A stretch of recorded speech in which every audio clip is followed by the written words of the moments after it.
ಆತ್ಮೀಯ ಬಂಧುಗಳು ಹೇಗಿದ್ದಾರೆ ಅಂತ ಸ್ನೇಹಿತರೆ, ನಮ್ಮ ಕಿಂಗ್ಡಮ್ ಟಿವಿ ಚಾನಲ್ಗೆ ತಮಗೆಲ್ಲರಿಗೂ ಪ್ರೀತಿಯ ಸ್ವಾಗತ. ನಾನು ಮಂಜು ದೇವರಾಜ್. ನೋಡಿ, ಇವತ್ತಿನ ವಿಷಯ ಏನಂತಂದ್ರೆ, ಟ್ರೆಂಡಿಂಗ್ ಅಲ್ಲಿ ಇರ್ತಕ್ಕಂಥ ಒಂದು ನ್ಯೂಸ್ ಓಡಾಡ್ತಾ ಇರ್ತಕ್ಕಂಥದ್ದು ತುಂಬಾ ಸುದ್ದಿ ಆಗ್ತಾ ಇದೆ ಇವತ್ತು. ಯಾಕೋ ಅದ್ರಲ್ಲಿ ಸೋಷಿಯಲ್ ಮೀಡಿಯಾದಲ್ಲಂತೂ ತುಂಬಾ ವೈರಲ್ ಆಯ್ತು. ಅದರಿಂದ ವಿಡಿಯೋ ಮಾಡಬೇಕಾಗಿ ಬಂತು. ಸ್ನೇಹಿತರೆ ನೋಡಿ, ಏನಾಗಿದೆ ಇವತ್ತು ಅಂತಂದ್ರೆ, ಒಂದು ಭಯಂಕರ ಆಕ್ಸಿಡೆಂಟ್ ಆಗಿದೆ. ಅದು ಹೊಸಕೋಟೆ ನಿಯರ್ ಬೈ ಹತ್ರ ಇರ್ತಕ್ಕಂಥ ಒಂದು ಆಕ್ಸಿಡೆಂಟ್. ಹೊಸಕೋಟೆ ಹತ್ರ Dabaspete hospital road link road ಇದೆ. ಅಲ್ಲಿ ಭಯಂಕರ ಆಕ್ಸಿಡೆಂಟ್ ಒಂದಾಗಿದೆ. ಅಲ್ಲಿ ಎಷ್ಟು ಸಾವಾಗಿದೆ, ಏನಾಗಿದೆ, ಮತ್ತೆ ಆಕ್ಸಿಡೆಂಟ್ ಯಾವ ತರ ಆಗಿದೆ ಅನ್ನೋದನ್ನ ತಿಳ್ಕೊಳ್ಳೋಣ. ನೋಡಿ, ಹೊಸಕೋಟೆ ಬಳಿ ನಡೆದ ಈ ಸರಣಿ ಅಪಘಾತ ಅಂತಕ್ಕಂಥದ್ದು ಇಡೀ ನಮ್ಮ ರಾಜ್ಯ ಅಂತಲ್ಲ, ನಮ್ಮ ದೇಶನೇ ಬೆಚ್ಚಿ ಬೀಳಿಸುತ್ತೆ. ಸದ್ಯಕ್ಕಂತೂ ಬೆಂಗಳೂರು ಗ್ರಾಮಾಂತರ ಜಿಲ್ಲೆ ಅಂತ ಹೇಳಕ್ಕೆ ಇಷ್ಟಪಡ್ತೀನಿ. ಬೆಂಗಳೂರು ಗ್ರಾಮಾಂತರ ಜಿಲ್ಲೆ ಹೊಸಕೋಟೆ ಬಳಿ ಆಗಿರ್ತಕ್ಕಂಥ ಒಂದು ಘಟನೆ. ಏನಾಗಿದೆ ಹಾಗಾದ್ರೆ, ಈ ಭೀಕರ ಅಪಘಾತದಲ್ಲಿ 7 ಮಂದಿ ಸಾವನ್ನಪ್ಪಿದಾರಂತೆ. 7 ಜನ. ನೋಡಿ, ದಯವಿಟ್ಟು ಕಾರ್ ಓಡಿಸ್ಬೇಕಾದ್ರೆ, ಕಾರ್ ಅಂತಲ್ಲ, ಒಂದು ಬೈಕ್ ಆಗ್ಲಿ, ಒಂದು ವೆಹಿಕಲ್ ನ ಓಡಿಸ್ಬೇಕಾದ್ರೆ ದಯವಿಟ್ಟು ನಿಧಾನವಾಗಿ ಚಲಿಸಿ. ನಿಧಾನ ಅಂದ್ರೆ ಅತಿ ನಿಧಾನ ಅಂತ ನಾನು ಹೇಳ್ತಾ ಇಲ್ಲ. ಇವರೆಲ್ಲ ನೋಡಿ, ಒಂದು ಎಣ್ಣೆ ಪಾರ್ಟಿಗೆ ಹೋಗಿದ್ರು, ಬೇರೆ ಇನ್ನೊಂದಕ್ಕೆ ಹೋಗಿದ್ರು, ಅದು ಅವ್ರಿಗೆ ಬಿಟ್ಟಿದ್. ಒಂದು ಏನ್ ಪಾರ್ಟಿ ಆಹಾರ ಮಾಡ್ಕೊಳ್ಳಿ, ಅದೆಲ್ಲ ನಮಗ್ ಬೇಡ, ನಿಮ್ಗೂ ಬೇಡ, ಅದು ಅವ್ರಿಗೂ ಬೇಡ ಪಾರ್ಟಿ ಎಲ್ಲ ಮಾಡ್ಕೊಳ್ಳೋದು. ಆದ್ರೆ ಪಾರ್ಟಿ ಮಾಡಿದ್ಮೇಲೆ ನಾವು ಕಾರನ್ನ ಹೇಗ್ ಓಡಿಸ್ಬೇಕು, ಯಾವ ರೀತಿ ಓಡಿಸ್ಬೇಕು, ಮತ್ತೆ ನೋಡಿ, ಕಾರ್ ಅಂತೆಲ್ಲ ನಮ್ ವೆಹಿಕಲ್ ಓಡಿಸ್ಬೇಕಾದ್ರೆ ನಮ್ಮ ಮೈ ಮೇಲೆ ಒಂದು ಪ್ರಪಂಚ ಜ್ಞಾನ ಇರ್ಲಿ. ನಾವು ಯಾವ ವೆಹಿಕಲ್ ಓಡಿಸ್ಬೇಕಾದ್ರೆ ಯಾವ ರೋಡ್ ಮೇಲೆ ವೆಹಿಕಲ್ ನ ಓಡಿಸ್ತಾ ಇದೀವಿ, ಯಾವ ರೋಡ್ ಮೇಲೆ, ಒಂದು ನ್ಯಾಷನಲ್ ಹೈವೇ ಮೇಲೆ ಹೋಗ್ತಾ ಇದೀವ, ಇಲ್ಲ ಅಂತಂದ್ರೆ ಒಂದು ಡಿಸ್ಟಿಕ್ ಹೈವೇ ಮೇಲೆ ಹೋಗ್ತಾ ಇದೀವ, ಅಟ್ಲೀಸ್ಟ್ ಒಂದು ಹಳ್ಳಿ ಒಂದು ಸಣ್ಣ ಪುಟ್ಟ ರೋಡ್ ನೀವೇ ನೋಡಿರ್ತೀರ ಹಳ್ಳಿಗಳಲ್ಲಿ. ಆತರ ಹಳ್ಳಿಗಳ ಮೇಲೆ ಏನಾದ್ರು ರೋಡ್ ಹೋಗ್ತಾ ಇದೀವ, ಅದನ್ನ ನೋಡ್ಕೊಂಡು ದಯವಿಟ್ಟು ಗಾಡಿಯನ್ನ ಓಡಿಸಿ. ನೋಡಿ, ಅದಕ್ಕೂ ಮೊದಲು ನಮ್ಮ ಚಾನಲ್ ಫಸ್ಟ್ ಟೈಮ್ ಮಾಡ್ತಾ ಇದ್ರೆ ದಯವಿಟ್ಟು ಸಬ್ಸ್ಕ್ರೈಬ್ ಮಾಡಿ ನೋಡಿ. ಸದಾ ನಿಮ್ಮ ಅವಕಾಶ ಬೆಂಬಲ ಹೀಗೆ ಇರ್ಲಿ ಅಂತ ಕೇಳ್ಕೊತೀನಿ. ಸ್ನೇಹಿತರೆ ನೋಡಿ, ಅಪಘಾತ ಅಂತಕ್ಕಂಥದ್ದು ಎಲ್ಲಾ ಕಡೆ ಆಗ್ತಾ ಇರುತ್ತೆ. ಒಂದೊಂದು ಹಳ್ಳಿಲೂ ಕೂಡ ಅಪಘಾತ ಆಗುತ್ತೆ, ಬಟ್ ಹಳ್ಳಿ ಕಡೆ ಎಲ್ಲ ಕಮ್ಮಿ ಅಷ್ಟೇ. ಬಟ್ ಆದ್ರೆ ಈಗ ನೋಡಿ, ಸಿಟಿಲಿ ಅದರಲ್ಲೂ ಒಂದು ಹೈವೇ ರೋಡ್ ಅಲ್ಲಿ ಅಪಘಾತ ಆಗಿದೆ. ಅದಕ್ಕೆ ಕಾರಣ ಏನಿರ್ಬೋದು ನೋಡಿ, ಒಂದು ದ್ವಿಚಕ್ರ ವಾಹನ ಹಾಗೂ 2 ಕಾರುಗಳ ನಡುವೆ ಒಂದು ಡಿಕ್ಕಿ ಆಗಿದೆ ಅಂತೆ. ದ್ವಿಚಕ್ರ ವಾಹನ 2 ಕಾರುಗಳ ನಡುವೆ ಡಿಕ್ಕಿ ಆಗಿರೋದ್ರಿಂದ ಈ ಅಪಘಾತ ಸಂಭವಿಸಿದೆ ಹೊಸಕೋಟೆ ಹತ್ರ ಅಂತ ಕೂಡ ಹೇಳ್ತಾ ಇರ್ತಕ್ಕಂಥದ್ದು. 6 ಮಂದಿ ಕೂಡ ಸ್ಪಾಟ್ ಔಟ್ ಆಗಿದ್ದಾರೆ ಅಂದ್ರೆ ಅರ್ಥ ಮಾಡ್ಕೊಳ್ಳಿ. ನಾವು ಯಾವ ಮಟ್ಟದಲ್ಲಿ, ನಾವೆಂತಲ್ಲ, ನಮ್ಮ ಜನ ಯಾವ ಮಟ್ಟದಲ್ಲಿ ಎಷ್ಟು ಫಾಸ್ಟ್ ಇರ್ತದೆ ಅಂತ ಕಾರ್ ಓಡಿಸೋದ್ರಲ್ಲಿ. ಇದೆಲ್ಲ ನಿಜವಾಗ್ಲೂ ಒಂದು ಸಾವು ಅಂತಕ್ಕಂಥದ್ದು ಹೇಗ್ ಬೇಕಾದ್ರೂ ಬರ್ಬೋದು ನಮ್ಮ ಮನುಷ್ಯನಿಗೆ. ದಯವಿಟ್ಟು ಅರ್ಥ ಮಾಡ್ಕೊಳ್ಳಿ. ಒಂದು ಅಪಘಾತ ಅಂತಲ್ಲ, ನಮ್ ಜೀವನ ಅಂತಕ್ಕಂಥದ್ದು ನಮ್ಮ ಕೈಲಂತೂ ಇಲ್ವೇ ಇಲ್ಲ. ಯಾವಾಗ ಸಾಯ್ತೀವೋ, ನಾಳೆ ಸಾಯ್ತೀವೋ, ಇಲ್ಲ ಇವತ್ತೇ ಸಾಯ್ತೀವೋ, ಸಂಜೆ ಸಾಯ್ತೀವೋ, ನಮ್ಗೆ ಗೊತ್ತಿಲ್ಲ. ದಯವಿಟ್ಟು ಸ್ನೇಹಿತರೆ, ದಯವಿಟ್ಟು ಕಾರನ್ನಂತಲ್ಲ, ಏನೇ ನಾವು ರೋಡಲ್ಲಿ ಹೋಗ್ಬೇಕಾದ್ರೂ ಕೂಡ ಅಷ್ಟೇ, ನಡ್ಕೊಂಡು ಹೋಗ್ಬೇಕಾದ್ರೂ ಕೂಡ ದಯವಿಟ್ಟು ನಿಧಾನಕ್ಕೆ ಹೋಗಿ ಅಂತ ಕೂಡ ಹೇಳಕ್ ಇಷ್ಟಪಡ್ತೀನಿ. ನಿಧಾನಕ್ಕೆ ಏನೋ ನೋಡ್ಕೊಂಡು ಹೋಗಿ. ಫುಟ್ಪಾತ್ ಮೇಲೆ ಹೋಗ್ಬೇಕಾದ್ರೂ ಕೂಡ ನಾವು ಯೋಚನೆ ಮಾಡಿ ನೋಡ್ಕೊಂಡು ಹೋಗ್ಬೇಕು. ಇಲ್ಲ ಹೇಳಕ್ಕಾಗಲ್ಲ, ಯಾಕೆಂದ್ರೆ ಫುಟ್ಪಾತ್ ಮೇಲೆ ಹೋಗ್ಬೇಕಾದ್ರೂ ಕೂಡ ಒಂದು ಕಾರೋ ಒಂದು ಬಸ್ಸೋ ಫುಟ್ಪಾತ್ ಮೇಕೆ ಬಂದ್ಬಿಡ್ಬೋದು ಸಡನ್ಲಿ. ಆಗ ನಾವು ಸಾವು ಅಪ್ಪೋದು ಹೇಳಕ್ಕಾಗಲ್ಲ, ಅಂತ ಪರಿಸ್ಥಿತಿ ಬರುತ್ತೆ. ದಯವಿಟ್ಟು ವೆಹಿಕಲ್ ಓಡಿಸೋರಂತೂ ದಯವಿಟ್ಟು ಪರಿಜ್ಞಾನ ಇಟ್ಕೊಂಡು ಓಡಿಸಿ. ಯಾಕೆಂದ್ರೆ ನೋಡಿ, ಅಲ್ಲಿ ಕಾರ ನಡುವೆ 6 ಮಂದಿ ಕಾರಲ್ಲಿ ಇದ್ದವರು ಎಲ್ಲರೂ ಕೂಡ ತೀರ್ಕೊಂಡಿದ್ದಾರೆ.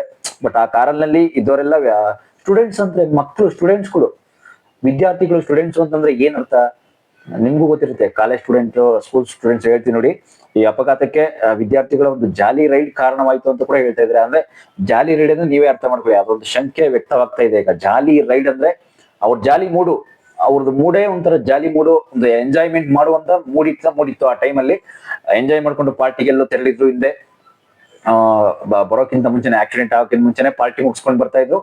ಕುಡಿದ ಮತ್ತಿನಲ್ಲಿ ಗಾಡಿಯನ್ನ ಓಡಿಸಿದ್ದಾರೆ ಇವರು. ಕುಡಿದ ಮತ್ತಿನಲ್ಲಿ ಗಾಡಿ ಓಡಿಸಿದ್ರೆ ನಿಜವಾಗ್ಲೂ ನಾವಂತಲ್ಲ, ಎಲ್ರು ಕೂಡ ಸಾವು ನಪ್ಪಲೇಬೇಕಾಗ. ಆ ಟೈಮಲ್ಲಿ ಒಂದು ಆಕ್ಸಿಡೆಂಟ್ ಆಗ್ಲಿ ಅಂತಲ್ಲ, ಅವರಿಂದ ಬೇರೆಯವ್ರಿಗೂ ತೊಂದ್ರೆ. ಅದೆಲ್ಲ ಅರ್ಥ ಮಾಡ್ಕೊಳ್ಳಲ್ಲ ಈ ನನ್ನ ಮಕ್ಳು. ಮಾಡಕ್ ಬೇರೆ ಕೆಲಸ ಇಲ್ಲ ಅನ್ಸುತ್ತೆ ಈ ವಿದ್ಯಾರ್ಥಿಗಳಿಗೆ, ಸ್ಟೂಡೆಂಟ್ಸ್ಗಳಿಗೆ. ನೋಡಿ, ಸ್ಟೂಡೆಂಟ್ ವಯಸ್ಸನ್ನ ಎಲ್ಲರೂ ಕೂಡ ದಾಟಿ ಬಂದಿರೋರೆ. ನಮ್ಮ ವೀಕ್ಷಕರು ನೀವು ನೋಡ್ತಾ ಇರೋದು ಸ್ಟೂಡೆಂಟ್ಸ್ ವಯಸ್ಸವ್ರು ಇರ್ತೀರಾ, ಕೆಲವರು ವಯಸ್ಸನ್ನ ದಾಟಿ ಬಂದಿರ್ತೀರಾ. ಆ ವಯಸ್ಸಲ್ಲಿ ಆದ ಅನುಭವ ನಿಮ್ಗೂ ಇರುತ್ತೆ. ಸ್ಟೂಡೆಂಟ್ಸ್ ಆಗಿ ನಾವು ಎಷ್ಟೆಷ್ಟು ಓದೋಕೆ ಕಷ್ಟ ಪಡ್ತಾ ಇರ್ತೀವಿ, ಏನೇನ್ ಮಾಡ್ತಾ ಇರ್ತೀವಿ ಅಂತ. ಬಟ್ ಆದ್ರೂ ಕೂಡ ಪ್ರಜ್ಞೆ ಅನ್ನೋದಿಲ್ಲ ಎಷ್ಟೋ ಜನಕ್ಕೆ. ಈಗ ನೋಡಿ, ಸ್ಟೂಡೆಂಟ್ಸ್ ಆದ್ರೂ ಕೂಡ ಅವ್ರಿಗೂ ಕೂಡ ಮೈಂಡ್ ಅನ್ನೋದು, ಪ್ರಜ್ಞೆ ಅನ್ನೋದು ಇಲ್ಲ, ನಿಜ, ಓಕೆ. ಬಟ್ ಆದ್ರೂ ಕೂಡ ಯಾವ ರೀತಿ ನಾವು ಹೋಗ್ಬೇಕಾದ್ರೆ ಒಂದು ಪ್ರಜ್ಞೆ ಇಟ್ಕೊಂಡು ಹೋಗ್ಬೇಕು ಅನ್ನೋದನ್ನು ಕೂಡ ಅವ್ರಿಗೆ ಒಂದು ಕಾಲೇಜಲ್ಲಿ, ಎಲ್ಲೂ ಸ್ಕೂಲಲ್ಲಿ ನಾವು ಕಲಿಯಲ್ಲ. ಅವರೇ ಒಂದು ತಿಳ್ಕೊಬೇಕದ್ನ. ಒಂದು ಇಂತ ನ್ಯಾಷನಲ್ ಹೈವೇಲಿ ಹೋಗ್ತಾ ಇದೀವಿ, ನ್ಯಾಷನಲ್ ಹೈವೇಲಿ ನಾವು ಹೋಗ್ತಾ ಇದೀವಿ ಅಂತಂದ್ಮೇಲೆ ಯಾವ ರೀತಿ ಹೋಗ್ಬೇಕು ಅನ್ನೋದು ಕೂಡ ಅವ್ರಿಗೆ ಗೊತ್ತಾಗಲ್ಲ. ಅದನ್ನು ಅರ್ಥ ಮಾಡ್ಕೊಳ್ಳಿ. ಹಿಂಗೊಂದು ಹೈವೇಲಿ ಹೋಗ್ತಾ ಇದೀವಿ, ಒಂದು ಈ ತರ ಅದರಲ್ಲೂ ಕುಡಿದ ಮತ್ತಿನಲ್ಲಿ ಹೋಗ್ತಾ ಇದೀವಿ ನಾವು, ಎಣ್ಣೆ ಹೊಡ್ಕೊಂಡು ಚಲಾವಣೆ ಮಾಡ್ತಾ ಇದೀವಿ ಒಂದು ಕಾರಣ ಅಂತಂದ್ರೆ ಏನ್ ಅರ್ಥ? ನಮ್ಮ ಸ್ಟೂಡೆಂಟ್ಸ್ಗಳ್ಗಂತೂ ತಾಳ್ಮೆನೇ ಇಲ್ಲ ನಿಜವಾಗ್ಲು ಹೇಳ್ಬೇಕಂದ್ರೆ.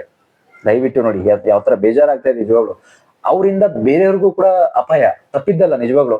ಕಾರಲ್ಲಿ ಇದ್ದವರಂತೂ ಅಪಘಾತದಲ್ಲಿ 7 ಮಂದಿ ಸ್ಥಳದಲ್ಲೇ ಸಾವನ್ನಪ್ಪಿದ್ದಾರೆ. ಬಟ್ ಆದ್ರೂ ಕೂಡ 6 ಮಂದಿ ಸಾವನ್ನಪ್ಪಿರೋದು. ಇನ್ನ ತುಂಬಾ 6 ಮಂದಿ ಸಾವಲ್ಲಿ ಇನ್ನು ಒಬ್ರು ಮಾತ್ರ ಏನೋ ಗಾಯಗೊಂಡಿದ್ದಾರೆ ಅಂತ ಕೂಡ ಒಂದು ಕೇಳಿ ಬರ್ತಾ ಇದೆ ಸುದ್ದಿ. ಬಟ್ ಆದ್ರೂ ಕೂಡ XUV 700 ಕಾರಿನಲ್ಲಿ ಬಂದಿರ್ತಕ್ಕಂಥ ವಿದ್ಯಾರ್ಥಿಗಳಿಂದ 6 ಜನ ವಿದ್ಯಾರ್ಥಿಗಳು ಬೆಂಗಳೂರಿನ ಶಾಲಾ ಕಾಲೇಜಲ್ಲಿ ವ್ಯಾಸಂಗ ಮಾಡ್ತಿದ್ರಂತೆ. ಮೊದಲು ಓದ್ಕೊಂಡು ಏನೇ ಒಂದು ನಾವು ಕಾಲೇಜ್ ಸ್ಟೂಡೆಂಟ್ ಅಂತ ಹೇಳ್ತೀವಲ್ಲ, ಹಾಸ್ಟೆಲ್ ನಲ್ಲಿ ಇದ್ಕೊಂಡು ವಾಸ ಮಾಡ್ತಕ್ಕಂಥ ನಾವು ಹೇಳ್ತೀವಲ್ಲ, ಹಾಸ್ಟೆಲ್ ಇರೋರು ಇರ್ತಾರೆ ಆ ಅಪಘಾತದಲ್ಲಿ. ಬಟ್ ಏನಂತಂದ್ರೆ ಆ ವಿದ್ಯಾರ್ಥಿಗಳು ಅಪ್ ಅಂಡ್ ಡೌನ್ ಕೂಡ ಮಾಡ್ತಿರ್ತಾರೆ. ಬಟ್ ಆದ್ರೂ ಕೂಡ ಲಾಂಗ್ ಡ್ರೈವ್ಗೆ ಬಂದಿದ್ದ ವೇಳೆ ನೋಡಿ, ಲಾಂಗ್ ಡ್ರೈವ್ ಬಂದಿದ್ದ ವೇಳೆ ಆ ವಿದ್ಯಾರ್ಥಿಗಳು ಅತಿ ವೇಗವಾಗಿ ಕಾರ್ ಚಲಾಯಿಸಿದ್ರಂತೆ. ಅತಿ ವೇಗ ಐತಂತೆ, ಆ ಕಾರ್ ಚಲಾಯಿಸಿದ್ದೆ ಅತಿ ವೇಗ ಐತಂತೆ. ಅದೆಲ್ಲ ಸಿಸಿ ಕ್ಯಾಮ್ರಾದಲ್ಲಿ ಆಗ್ಲೇ ಪೊಲೀಸರು ಕಲೆಕ್ಟ್ ಮಾಡಿದ್ದಾರೆ ಡೀಟೇಲ್ಸ್. ಈಗಾಗಲೇ ಇವತ್ತಿನ ಸುದ್ದಿ ಅಂತ ಹರಿದಾಡ್ತಾ ಇರತಕ್ಕಂಥದ್ದು ಇದೆ. ಪೊಲೀಸರೆಲ್ಲ ಆಲ್ಮೋಸ್ಟ್ ಡೀಟೇಲ್ಸ್ ಕಲೆಕ್ಟ್ ಮಾಡಿ ಇದನ್ನೆಲ್ಲ ಹೇಳಿದ್ದಾರೆ. ಬಟ್ ಅಲ್ಲೇ ಸ್ಪಾಟ್ ಔಟ್ ಆಗಿದ್ದಾರೆ 6 ಮೆಂಬರ್ಸ್ ಅಂತ ಹೇಳ್ತಾ ಇದ್ದಾರೆ. ನೋಡಿ, ಈ ಭೀಕರ ಸರಣಿ ಅಪಘಾತ ತಪ್ಪಿಸ್ಬೇಕು ಅಂತಂದ್ರೆ ನಾವು ನಿಧಾನವಾಗಿ ಚಲಿಸ್ಬೇಕು. ಈ ತರ ಡ್ರಿಂಕ್ ಮಾಡಿಸ್ಕೊಂಡು, ಇಲ್ಲ ಸ್ಮೋಕ್ ಮಾಡ್ಕೊಂಡು, ಇಲ್ಲ ಮೊಬೈಲ್ ಸ್ಮಾರ್ಟ್ ಫೋನ್ ನೋಡ್ಕೊಂಡು ಮಾಡಬಾರ್ದು. ಇದೆಲ್ಲ ಒಂದು ನಿಜವಾಗ್ಲೂ ನಾವು ಕಲಿತಕ್ಕಂಥ ಒಂದು ಬುದ್ಧಿ. ಅದು ವಿದ್ಯಾರ್ಥಿಗಳಿಗೆ ನಾನು ಹೇಳ್ತಾ ಇರ್ತಕ್ಕಂಥದ್ದು. ನಮ್ಮ ಒಂದು ವಯಸ್ಸಿನವ್ರಂತೂ ಚೆನ್ನಾಗಿ ಇದ್ದೇ ಇರುತ್ತೆ, ಅವ್ರ ಹತ್ರ ಒಂದು ನಾಲೆಡ್ಜ್ ಇದೇ ಇರುತ್ತೆ, ಇಲ್ಲ ಅಂತಲ್ಲ. ಕೆಲವರು ಅವರು ಆ ರೀತಿ ಮಾಡ್ಬೋದು. ಯಾಕೆಂದ್ರೆ ನೋಡಿ, ಒಂದು ಟೈಮ್ ಅನ್ನೋದು ಯಾವಾಗ ಹೇಗಾಗುತ್ತೆ ಹೇಳಕ್ಕಾಗಲ್ಲ. ಈಗ ಟೈಮ್ ಅಂತಕ್ಕಂಥದ್ದು ಏನೇನಾಗುತ್ತೋ ನಾವು ಸಾವು ಅಂತಕ್ಕಂಥದ್ದು ಹೇಳಿ ಕೇಳಿ ಬರಲ್ಲ. ಸಡನ್ಲಿ ನೋಡಿ, ಈಗ ನಾವು ಹೋಗ್ತಾ ಇರ್ತೀವಿ ಒಂದು ಕಾರಲ್ಲಿ, ಕಾರ್ ಆಕ್ಸಿಡೆಂಟ್ ಆಗುತ್ತೆ ಅಂತ ನಮ್ಗೆ ಗೊತ್ತೇ ಇಲ್ಲ. ಸಡನ್ಲಿ ಆಗೋಗುತ್ತೆ ಆಕ್ಸಿಡೆಂಟ್, ನಾವು ತೀರೋಗ್ತೀವಿ. ಏನ್ ಮಾಡ್ತೀರಾ ಆಗ? ಏನು ಮಾಡೋದಿಕ್ಕಾಗಲ್ಲ ಅಲ್ವಾ? ನೋಡಿ, ಯಾವ ತರ ಆಕ್ಸಿಡೆಂಟ್ಗಳು ಬರುತ್ತೆ ಅಂತ ಅನ್ನೋದು ಕೂಡ ನಿಜವಾಗ್ಲೂ ನಾವು ಊಹೆನೂ ಮಾಡ್ಕೊಳಕ್ಕಾಗಲ್ಲ. ಆ ರೀತಿ ಆಕ್ಸಿಡೆಂಟ್ ಆಗಿ ನಾವು ಸಾಯ್ಬೋದು. ದಯವಿಟ್ಟು ಆಕ್ಸಿಡೆಂಟ್ ಅಂತಲ್ಲ, ವೆಹಿಕಲ್ ಓಡಿಸೋರಂತೂ ದಯವಿಟ್ಟು ಆದಷ್ಟು ನಿಮ್ಮ ಒಂದು ಪಾರ್ಟಿಗಳೇನಿದೆ ನಿಮ್ಮ ಮನೆಯಲ್ಲೇ ಇಟ್ಕೊಂಡು ಅಲ್ಲೇ ಮಲಗಿದ್ದು ನೈಟು ದಯವಿಟ್ಟು ಬೆಳಿಗ್ಗೆ ಚಲಾವಣೆಯನ್ನ ಮಾಡಿ ನಿಮ್ಮ ಗಾಡಿಯನ್ನ. ಯಾಕೆ ಅಂತಂದ್ರೆ ಇದೆಲ್ಲ ಒಂದು ಸ್ಫೂರ್ತಿ ನಿಮ್ಗೆ, ನೀವು ಕಲಿಬೇಕಂತ ಒಂದು ಪಾಠ. ನಮ್ಮ ವಿದ್ಯಾರ್ಥಿ ಸ್ಟೂಡೆಂಟ್ಗಳಂತೂ ಹಿಂದೆ ಎಲ್ಲ ಎಲ್ಲೆಲ್ಲೋ ಪಾರ್ಟಿ ಮಾಡೋದನ್ನ ನಾವು ನೋಡ್ತಾ ಇರ್ತೀವಿ, ನೀವೆಲ್ಲ ನೋಡ್ಬೋದು. ಪಾರ್ಟಿ ಮಾಡ್ತಕ್ಕಂಥದ್ದು, ಒಂದು ಹೆಣ್ಣೆ ಡ್ರಿಂಕ್ಸ್ ಕುಡಿತಕ್ಕಂಥದ್ದು, ಇದೆಲ್ಲ ಸ್ಟೂಡೆಂಟ್ಸ್ ಗಳಂತೂ ಕಾಮನ್ ಈಗಿನ ಕಾಲದಲ್ಲಂತೂ. ಈಗಿನ ಟೈಮಲ್ಲಂತೂ ಹಿಂದೆ ಅಂತಲ್ಲ, ಇವಾಗ್ಲೂ ಅಷ್ಟೇನೆ. ಹಿಂದೆಯಿಂದ ನಾವು ನೋಡ್ತಾ ಇರ್ತಕ್ಕಂಥ ಒಂದು ವಿಷಯ ಅಂತಂದ್ರೆ, ಸ್ಟೂಡೆಂಟ್ಸ್ಗಳು ಅವ್ರು ಯಾರೇ ಇರ್ಲಿ ಇದೇ ಒಂದು ಚಲಾವಣೆ ಮಾಡ್ತಾ ಇರ್ತಕ್ಕಂಥದ್ದು. ಇನ್ನೇನಿಲ್ಲ, ಅವರು ಒಂದು ಆಕ್ಸಿಡೆಂಟ್ ಆಗುತ್ತೆ ಹಿಂಗಾಗುತ್ತೆ ಅಂತ ಒಂದು ಯೋಚನೆ ಇರಲ್ಲ ಅವ್ರಿಗೆ. ಇಲ್ಲೆಲ್ಲ ಈ ತರ ಎಣ್ಣೆ ಹೊಡೆದು ಚಲಾವಣೆ ಮಾಡಿದ್ರೆ, ಎಣ್ಣೆ ಹೊಡೆದು ಗಾಡಿ ಓಡಿಸಿದ್ರೆ ಹೀಗಿರುತ್ತೆ ಹಾಗಿರುತ್ತೆ, ಏನೋ ಒಂದು ಮೈಂಡೇ ಇರಲ್ಲ. ಸುಮ್ನೆ ನಾವ್ ಹೇಗ್ ಬೇಕು ಆಗ ನುಗ್ತಾ ಇರ್ತೀವಿ ಅಷ್ಟೇ, ಬೇರೆ ಇನ್ನೇನಿಲ್ಲ ಅವ್ರದ್ದು. ನೋಡಿ, ಈ ತರ ಆದ್ರೆ ಅಪಘಾತಗಳು ಕೂಡ ಆಗುತ್ತೆ, ಬೇರೆಯವ್ರಿಗೆ ತೊಂದರೆನೂ ಆಗುತ್ತೆ. ನೋಡಿ, ನಿಮ್ಮಂತವರಿಂದ ಎಷ್ಟು ಜನಕ್ಕೆ ತೊಂದರೆ. ಅಲ್ಲಿ ಆ ರೋಡಲ್ಲಿ ಅಪಘಾತ ಆಗಿರೋದ್ರಿಂದ ಟ್ರಾಫಿಕ್ ಜಾಮ್ ಆಗುತ್ತೆ, ಅಕ್ಕಪಕ್ಕದವ್ರಿಗೆ ಓಡಾಡೋರ್ಗೆ ತುಂಬಾ ಲಾಸ್ ಆಗಿರ್ತದೆ. ನಿಮ್ಮ ಅಪಘಾತದಿಂದ ಬೇರೆಗೂ ಕೂಡ ಅಪಘಾತ ಆಗಿ ಅವರು ಕೂಡ ಸಾವನ್ನಪ್ಪಬೇಕಾಗುತ್ತೆ. ಇದೆಲ್ಲ ಬೇಕಾ ನಿಮಗೆ? ನೀವು ಕೂಡ ಕಾಮೆಂಟ್ ಮಾಡಿ. Thank you.